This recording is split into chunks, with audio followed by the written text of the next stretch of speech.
پہ پابندی لگا دی جائے، اس کو غدار کہہ کے اس کا منہ بند کر دیا جائے، اس کی تحریر و تقریر پہ پابندی ہو، تو پھر گلی میں بھونکنے والے کتے بھی جو ہیں وہ خود کو شیر سمجھنے لگتے ہیں۔ اور اب بات یہاں تک آ گئی ہے کہ جو کہا کرتے تھے الطاف حسین کہ اگر چپ رہیں گے، خاموش رہیں گے تو یہ ہمارے گھروں میں گھسیں گے، ہماری ماں بہن بیٹیوں کی عزتیں لوٹیں گے، اور وہ وقت آ گیا ہے افغانیوں کے خلاف آپریشن کے حوالے سے۔ ناظرین، آپ کو یاد ہوگا کہ کچے کے ڈاکوؤں کے حوالے سے اور افغانیوں کے خلاف آپریشن کے حوالے سے میں نے خدشہ ظاہر کیا تھا کہ مجھے نہیں لگتا کہ اتنا آسان کام ہے اور اتنی آسانی سے کام ہو جائے گا، اور مجھے جو ہے ایک سازش کی بو آ رہی ہے، اور میں نے اس تسلسل کو ملایا تھا 19 جون 92 کے حوالے سے کہ 19 جون 92 کا جو آپریشن تھا وہ 72 بڑی مچھلیوں کے خلاف تھا، اور مسٹر 10% سسٹم نے ساز باز کر کے اسٹیبلشمنٹ کے ساتھ ایک جعلی ٹوپی ڈرامہ بنایا جینا پور کا، جسے بعد میں 10 سال بعد بریگیڈیئر امتیاز نے رد کر دیا ہے کہہ کے کہ ہم سے غلط ہوا اور ہم نے غلط پروپیگنڈے میں آئے۔ تو ناظرین، آج ایک قوم پرست رہنما خاتون جن کے نام کے آگے زئی لگتا ہے، میں نام بھول رہی ہوں، انہوں نے ٹویٹ کیا ہے، اور انہوں نے ٹویٹ یہ کیا ہے گو کہ وہ پاکستانی پختون ہیں، مگر ان کے پیٹ میں جو درد اٹھ رہا ہے، جو ابال اٹھ رہا ہے، وہ غیر مقامی افغانیوں کا اٹھ رہا ہے، بجائے اس کے کہ وہ اپنے پاکستان کے لوگوں کے لیے آواز اٹھا دی، انہوں نے افغانیوں کے لیے آواز اٹھاتے ہوئے کہا ہے کہ اگر افغانیوں کو واپس ان کے ملک بھیجا جا رہا ہے تو بھارتی غیر مقامیوں کو بھی یہاں سے بھیجا جائے۔ تو بی بی، آپ کی اطلاع کے لیے عرض ہے، تھوڑا سا اگر آپ پڑھ لیتی تو شاید آج یہ نوبت نہ آتی کہ آپ اس طرح کا ٹویٹ کرتی۔ ہم پاکستان بنانے والے ہیں، ہم بھارتی غیر مقامی نہیں ہیں۔ ہمارے اجداد نے نہ صرف اپنا لہو دیا ہے، راجہ صاحب محمود آباد، لیاقت علی خان، نواب لیاقت علی خان، سید قاسم رضوی جو کہ حیدرآباد دکن کے نواب تھے، انہوں نے پورا اپنا خزانہ لٹا دیا تھا پاکستان کے لیے، اور لیاقت علی خان صاحب کی ایک سونے کی تھال رکھ کے آپ کا اسٹیٹ بینک جو ہے پاکستان کا بنا تھا۔ میرے اجداد نے اس ملک کو بنایا۔ ابو الحسن اصفہانی صاحب نے اپنی ایئر لائن دی تھی جسے آج آپ PIA کے نام سے نہ جانتے ہیں، اور آج بھی لندن اور امریکہ میں بہت ساری ہمارے اجداد کے وہ روز ویلڈ ہوٹل جو کہ ابو الحسن اصفہانی صاحب کا ہے، اور یہ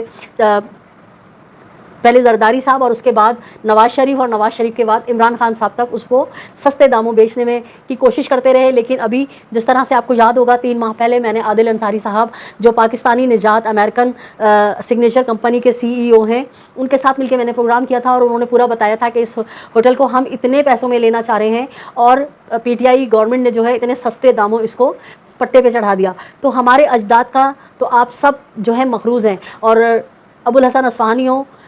راجہ صاحب محمود آباد ہوں، نواب قاسم رضوی ہوں حیدرآباد دکن کے، طویل فہرست ہے میرے اجداد کی جنہوں نے نہ صرف ہجرت کی، جنہوں نے پاکستان بنایا اور اس کے بعد یہاں آئے اور پاکستان کو اپنا خون اپنی جان سے سینچا۔ تو آپ کے اجداد جو تھے، جو باچا خان تھے، انہوں نے پاکستان مرد آباد کا نعرہ لگایا تھا، اور انہوں نے پاکستان کے لیے ووٹ نہیں دیا تھا، اور وہ صوبہ افغانیہ کی جدوجہد کر رہے تھے۔ تو آپ کو میرے خیال سے کچھ شرم ہوتی ہے، کچھ حیا ہوتی ہے، کم از کم انسان پڑھا لکھا ہو تو تاریخ کو پیج جو ہے پلٹ کے دیکھ لے، کچھ بھی منہ کھولنے سے پہلے۔ تو ناظرین، میں نے آپ سے کہا تھا کہ یہ جو افغانیوں والا سلسلہ ہے اور یہ جو کچے کے ڈاکوؤں والا سلسلہ ہے، مجھے اس سے سازش کی بو آ رہی ہے، اور اس کے نتائج آپ کے سامنے کی یہ خاتون نے جو ہے ایک ایسا سلسلہ کھولنے کی کوشش کی ہے کہ جس طرح سے قصبہ علی گڑھ کو ہم ابھی تک ان زخموں کو نہیں بھولے ہیں، ان زخموں سے خون آج بھی رس رہا ہے۔ تو قصبہ علی گڑھ جو ہوا تھا، مہاجروں کو قتل عام کیا گیا تھا اور نام دیا تھا مہاجر پٹھان کا جھگڑا، تو یہ خاتون جو ہے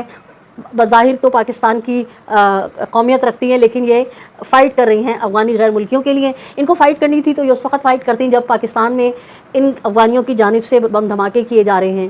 جب پورے پاکستان میں بالخصوص کراچی سندھ میں افغانی جو ہیں اسلحے کے زور پہ روزانہ کی بنیاد پہ لوگوں کو نہ صرف موبائلوں سے، قیمتی اشیاء سے محروم کر رہے ہیں، بلکہ ان کو قتل بھی کر رہے ہیں، ان کی جان کے در پہ ہیں۔ تو بی بی، آپ نے اس کو کیوں نہیں روکا؟ آپ نے اس وقت صدائے احتجاج کیوں نہیں بلند کی کہ